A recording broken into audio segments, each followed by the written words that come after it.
नमस्कार दोस्तों, मैं हूं यश और आप सुन रहे हैं YG हॉरर स्टोरी चैनल। क्या आपने कभी सोचा है कि हमारे बड़े बुजुर्ग हमें कुछ चीज़ों से दूर रहने के लिए क्यों कहते थे? रात को सीटी मत बजाना, चौराहे पर मत जाना या उस बंद कमरे को कभी मत खोलना। हम अक्सर इसे उनका वहम या अंधविश्वास मानकर हंसी में उड़ा देते हैं। लेकिन दोस्तों, अंधविश्वास और अनुभव के बीच एक बहुत बारीक लकीर होती है, और जब वो लकीर पार होती है तो इंसान का सामना एक ऐसी सच्चाई से होता है जिसके बाद ना तो वो चीख सकता है और ना ही भाग सकता है। आज की कहानी एक ऐसे ही मंत्र की है जिसे मजाक में पढ़ने की गलती एक ऐसे अंजाम तक ले गई जिसके बारे में सोचकर आज भी रोंगटे खड़े हो जाते हैं। अगर आप कमजोर दिल के हैं तो इस वीडियो को यहीं बंद कर दें, लेकिन अगर आप जानना चाहते हैं कि उस रात क्या हुआ था तो लाइट बंद करें, हेडफोन लगा लें और अपने आसपास की हर आवाज पर गौर करें। अगर आप चैनल पर नए हैं तो नीचे दिए गए सब्सक्राइब बटन को अभी दबाएं और बेल आइकन को क्लिक करें ताकि खौफ की कोई भी दस्तक आपसे छूट न जाए। और हाँ, अगर आपको लगता है कि शब्दों में जान होती है तो वीडियो को लाइक जरूर करें। तो चलिए बढ़ते हैं कहानी की ओर। ये कहानी है कबीर की। कबीर जो शहर में पला बढ़ा एक आधुनिक विचारों वाला लड़का था। वो एक सॉफ्टवेयर इंजीनियर था और तर्क यानी लॉजिक के अलावा किसी भी चीज पर विश्वास नहीं करता था। उसके लिए भूत प्रेत, मंत्र तंत्र और आत्माएं सिर्फ कहानियों का हिस्सा थीं, जिनका इस्तेमाल लोगों को डराने या ठगने के लिए किया जाता है। कबीर के माता पिता की मौत बचपन में ही एक कार एक्सीडेंट में हो गई थी, इसलिए उसका पालन पोषण उसकी दादी ने किया था। दादी गांव में रहती थी, एक पुरानी हवेली जैसी कोठी में जो पीढ़ियों से उनके परिवार की थी। दादी हमेशा से थोड़ी रहस्यमयी थी। वो दिन भर पूजा पाठ में लगी रहती थी, लेकिन उनकी पूजा सामान्य नहीं थी। वो अक्सर पुरानी धूल भरी किताबों को पढ़ती रहती थी और हवा में कुछ बुदबुदाती रहती थी। कबीर जब भी छुट्टियों में गांव जाता, दादी उसे एक ही हिदायत देती थी, कबीर, घर के पिछवाड़े वाले कमरे में कभी मत जाना और मेरी लाल किताब को कभी हाथ मत लगाना। कबीर बचपन में डरता था इसलिए मानता था, लेकिन अब वो 26 साल का हो चुका था। पिछले महीने दादी का देहांत हो गया। उनकी अंतिम इच्छा थी कि उनकी अस्थियों का विसर्जन करने के बाद कबीर उस पुरानी हवेली में एक रात जरूर रुके और अगले दिन हवन करवाए। कबीर ना चाहते हुए भी गांव पहुंचा। हवेली अब और भी वीरान लग रही थी।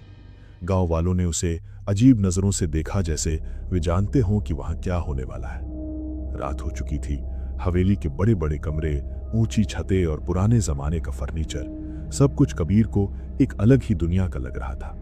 बिजली का आना जाना लगा हुआ था। बाहर तूफान आने की आहट थी। हवाएं खिड़कियों को जोर जोर से पीट रही थी। कबीर ने अपना लैपटॉप खोला और काम करने की कोशिश करने लगा, लेकिन नेटवर्क नहीं था।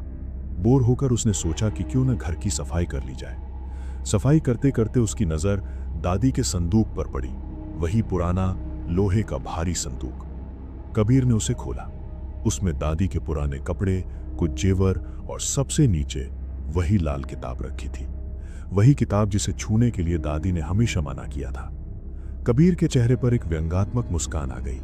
उसने सोचा कि देखें तो सही, बुढ़िया इसमें क्या छिपाती थी, खजाने का नक्शा या कोई जादू टोना।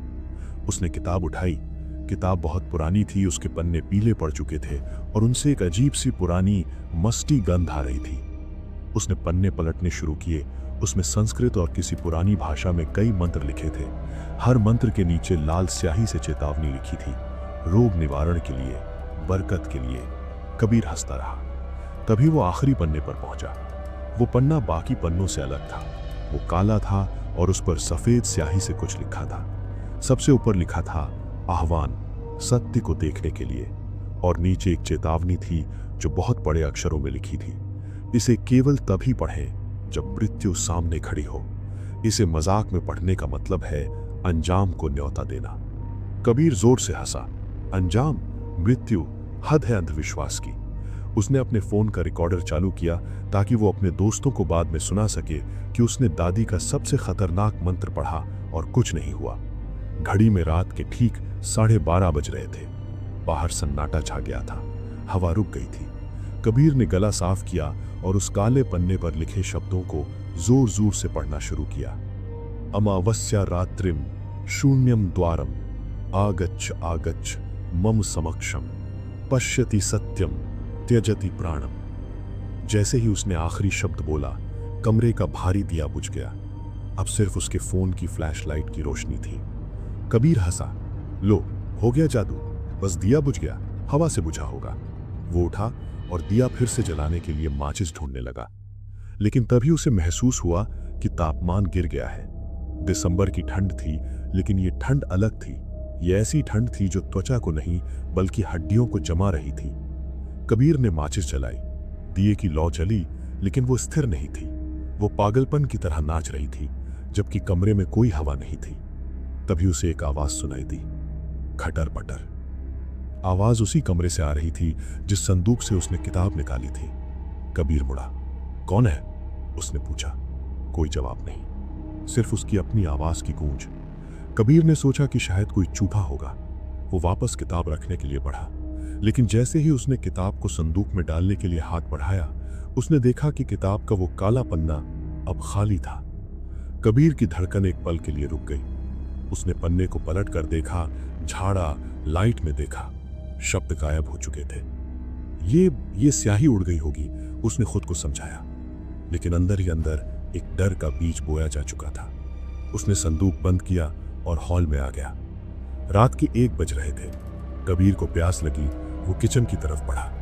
हवेली का गलियारा बहुत लंबा था। चलते चलते उसे ऐसा लगा जैसे उसके पीछे कोई चल रहा है। छप छप छप, नंगे पैरों की गीली आवाज। कबीर झटके से मुड़ा। पीछे कोई नहीं था, सिर्फ लंबा अंधेरा गलियारा और दीवार पर लटकी पूर्वजों की तस्वीरें। उन तस्वीरों की आंखें। कबीर को लगा कि वे सभी तस्वीरें उसे ही देख रही हैं। उसने सिर झटक दिया। पागल हो गया हूं मैं, उसने बुदबुदाया। वो रसोई में गया और पानी का जग उठाया। पानी पीते हुए उसकी नजर खिड़की पर गई। बाहर घना अंधेरा था, लेकिन उस अंधेरे में उसे बाड़े के पास एक आकृति दिखाई दी। एक धुंधली सी परछाई जो बिल्कुल स्थिर खड़ी थी। कबीर ने आंखें मल कर देखा। वो आकृति धीरे धीरे हिलने लगी। वो इंसान नहीं लग रहा था। उसके हाथ घुटनों से भी नीचे तक लटक रहे थे। कबीर ने खिड़की का पर्दा जल्दी से गिरा दिया। उसका दिल अब जोर जोर से धड़क रहा था। वो वापस अपने कमरे की तरफ भागा। उसने दरवाजा अंदर से बंद कर लिया और बिस्तर पर रजाई ओढ़कर बैठ गया। ये सब मेरे दिमाग का खेल है, वो बार बार खुद से कह रहा था। तभी उसके कमरे के दरवाजे पर दस्तक हुई। ठक ठक ठक। बहुत धीमी, बहुत सलीके से दी गई दस्तक। रात के 1:30 बजे इस सुनसान हवेली में कौन हो सकता है? कबीर ने कांपती आवाज में पूछा, कौन? बाहर से कोई जवाब नहीं आया। फिर से दस्तक हुई। ठक ठक ठक। कबीर ने पास रखा क्रिकेट बैट उठाया और हिम्मत करके दरवाजे की ओर बढ़ा। उसने दरवाजे के पीप होल से बाहर देखा। बाहर कोई नहीं था। गलियारा खाली था। उसने चैन की सांस ली और पीछे हटा। लेकिन तभी दरवाजे के नीचे की दरार से एक आवाज आई, एक फुसफुसाहट। कबीर, दरवाजा खोल। वो आवाज दादी की थी। हूबहू दादी की आवाज। लेकिन दादी तो मर चुकी थी। कबीर के पैरों तले जमीन खिसक गई। वो पीछे गिरते गिरते बचा। दादी? हाँ बेटा, मुझे ठंड लग रही है, अंदर आने दे। आवाज में एक अजीब सा दर्द और गीलापन था, जैसे कोई पानी के अंदर से बोल रहा हो। कबीर का लॉजिक, उसका विज्ञान, सब कुछ उस पल बिखर गया। उसने चिल्लाकर कहा, तुम दादी नहीं हो सकती, दादी मर चुकी हैं। बाहर से एक हंसी सुनाई दी। वो हंसी दादी की नहीं थी। वो किसी जानवर की गुर्राहट और चुड़ैल की हंसी का मिला जुला रूप थी। तूने ही तो बुलाया, आगच्छ कागच्छ। मंत्र पढ़ा और अब मेहमान का स्वागत नहीं करेगा। कबीर को अपनी गलती का एहसास हुआ। वो मंत्र, वो कोई प्रार्थना नहीं थी। वो एक निमंत्रण था। एक ऐसा निमंत्रण जो इस दुनिया और दूसरी दुनिया के बीच का पर्दा गिरा देता है। दादी ने उसे हमेशा इसीलिए रोका था क्योंकि वो जानती थी कि इस घर की नींव में कुछ ऐसा दबा है जिसे सिर्फ मंत्रों से बांध कर रखा गया है। और कबीर ने अपनी मूर्खता में उस बंधन को तोड़ दिया था। दरवाजा अब जोर जोर से हिलने लगा। ऐसा लग रहा था कि बाहर कोई भारी भरकम चीज उसे तोड़ने की कोशिश कर रही है। लकड़ी चटकने लगी। कबीर ने भारी सोफा दरवाजे की तरफ सरकाया। वो पसीने से तरबतर हो चुका था। वो किताब, उसे लगा शायद किताब में इसे रोकने का भी कोई मंत्र होगा। वो पागलों की तरह संदूक की तरफ भागा। उसने संदूक खोला, लेकिन किताब वहां नहीं थी। किताब ढूंढ रहा है कबीर? आवाज अब कमरे के अंदर से आ रही थी। कबीर धीरे से मुड़ा। कमरे के कोने में जहां अंधेरा सबसे गहरा था, वहां वो खड़ी थी या वो खड़ा था। वो दादी के रूप में थी, लेकिन उसकी कद काठी अजीब थी। गर्दन टेढ़ी थी, आंखें पूरी तरह सफेद थीं और मुंह से काला तरल पदार्थ टपक रहा था। उसने अपने हाथ में वही लाल किताब पकड़ रखी थी। कबीर की आवाज गले में अटक गई। वो पीछे खिसकते हुए दीवार से जा लगा। तुम क्या हो? वो चीज धीरे धीरे कबीर की तरफ बढ़ने लगी। उसके चलने की आवाज हड्डियों के टूटने जैसी थी। मैं वो सच हूं जिसे तुम देखना चाहते थे। दादी ने बरसों तक इस किताब के मंत्रों से बांध कर रखा। अपनी पूजा से, अपनी तपस्या से मुझे इस घर की दहलीज लांघने नहीं दिया। लेकिन तूने मुझे आजाद कर दिया। कबीर ने हाथ जोड़ लिए। मुझे माफ कर दो, मुझे नहीं पता था। प्लीज वापस चली जाओ। वो चीज अब बिल्कुल कबीर के चेहरे के पास आ गई थी। उसकी सांसों से सड़े हुए मांस की बदबू आ रही थी। उसने अपनी ठंडी मृत उंगली कबीर के माथे पर रखी। वापसी का रास्ता तो तूने मंत्र पढ़कर बंद कर दिया कबीर, याद है? प्राणों का त्याग। कबीर को याद आया मंत्र की आखिरी लाइन, पश्यति सत्यम त्यजति प्राणम। सत्य को देखो और प्राणों को त्यागो। उसने अपनी मौत का फरमान खुद पढ़ा था। उस चीज ने अपना मुंह खोला। उसका मुंह इंसानों से कहीं ज्यादा बड़ा खुल गया, जिसमें अनगिनत नुकीले दांत थे। कबीर चीखा, लेकिन उसकी चीख हवेली की दीवारों के बीच ही दब कर रह गई। कमरे की लाइट एक आखिरी बार फड़फड़ाई और फिर हमेशा के लिए बुझ गई।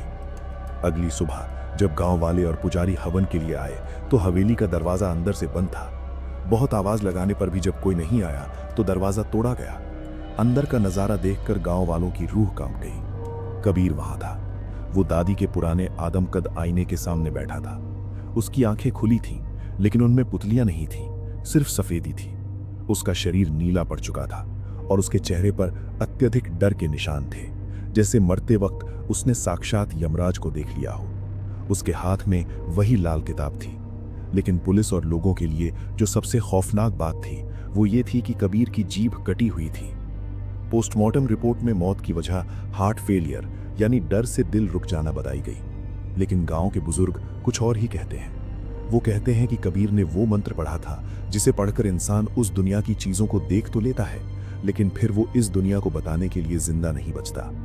दादी की वो लाल किताब उस दिन के बाद से कभी किसी को नहीं मिली। कुछ लोग कहते हैं कि पुलिस उसे ले गई, कुछ कहते हैं कि वो अपने आप गायब हो गई। लेकिन आज भी उस हवेली के पास से गुजरने वाले लोग कहते हैं कि अमावस्या की रात को हवेली के बंद कमरे से किसी के रोने की और संस्कृत के मंत्र जोर जोर से पढ़ने की आवाजें आती हैं।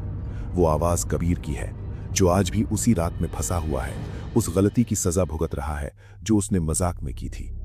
तो दोस्तों, ये थी कबीर की कहानी। हमें ये सिखाती है कि जिन दरवाजों की चाबी हमारे पास नहीं होती, उन्हें खोलने की कोशिश कभी नहीं करनी चाहिए। कुछ राज दफ नहीं रहे तो बेहतर है। क्या आपके घर में भी कोई ऐसा नियम है जिसे तोड़ने के लिए सख्त मना किया गया है, या कोई ऐसा कमरा जहां जाने पर पाबंदी है? कमेंट करके जरूर बताएं। हो सकता है आपकी एक छोटी सी गलती किसी बड़े अंजाम का इंतजार कर रही हो। दोस्तों, अगर आपको आज की कहानी पसंद आई और इसने आपकी रातों की नींद हराम कर दी तो वीडियो को लाइक करना ना भूलें। इसे अपने उन दोस्तों के साथ शेयर करें जो भूतों पर विश्वास नहीं करते। और हाँ, वाईजी हॉरर स्टोरी चैनल को सब्सक्राइब जरूर करें, क्योंकि डर का असली चेहरा हम आपको यहीं दिखाते हैं। मैं यश मिलूंगा आपसे अगले वीडियो में एक और रोंगटे खड़े कर देने वाली सच्ची घटना के साथ। तब तक के लिए शुभ रात्रि।